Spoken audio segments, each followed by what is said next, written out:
Increasingly in my clinic, I'm evaluating mostly teenagers with concussions.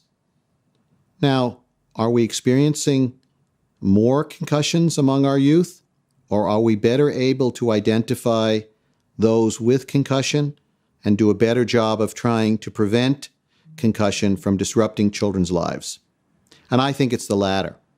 The most common problems from a mild concussion are not loss of intelligence or lack of memory or problems with achievement. The most common problems, the ones people fail to appreciate and understand, are fatigue, disruption in sleep, and irritability. Let me tell you about each of those. Fatigue. So your brain has to do everything it did before an injury and heal simultaneously. The only time your brain really can heal is when you're sleeping, and ironically, concussions, particularly mild to low moderate concussions, the kinds of brain injuries that youth experience in athletic activities, disrupt sleep. So the one time when the brain can heal, it's disrupted. The second kind of problem that is fairly common besides fatigue is disruption of sleep, as I've mentioned. Why? We don't completely understand, but injury to almost any part of the brain will disrupt the sleep-wake cycle.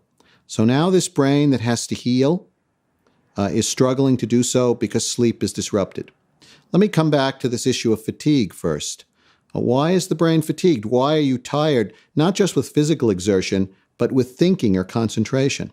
I'll have teens tell me that just going to school completely tires them out after a head injury, and they come home and sleep for hours. The brain can still do what it did before, but has to work much harder to do so.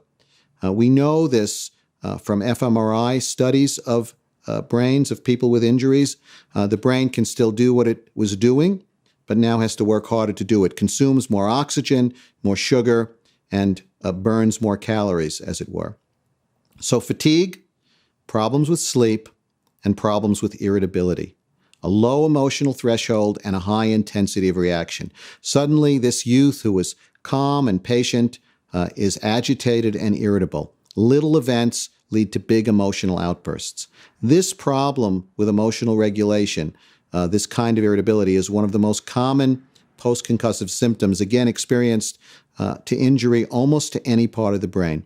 Disrupt the operation of the brain, and a common set of symptoms, this triad: difficulty with sleep, difficulty with fatigue, not just because you can't sleep, but because your brain is working hard, and difficulty with irritability, are critical and important to understand. If not, you're likely to label these behaviors in your child or your student as willful, as disruptive, as a consequence of not trying hard enough, when in fact, these symptoms are consequences of brain injury.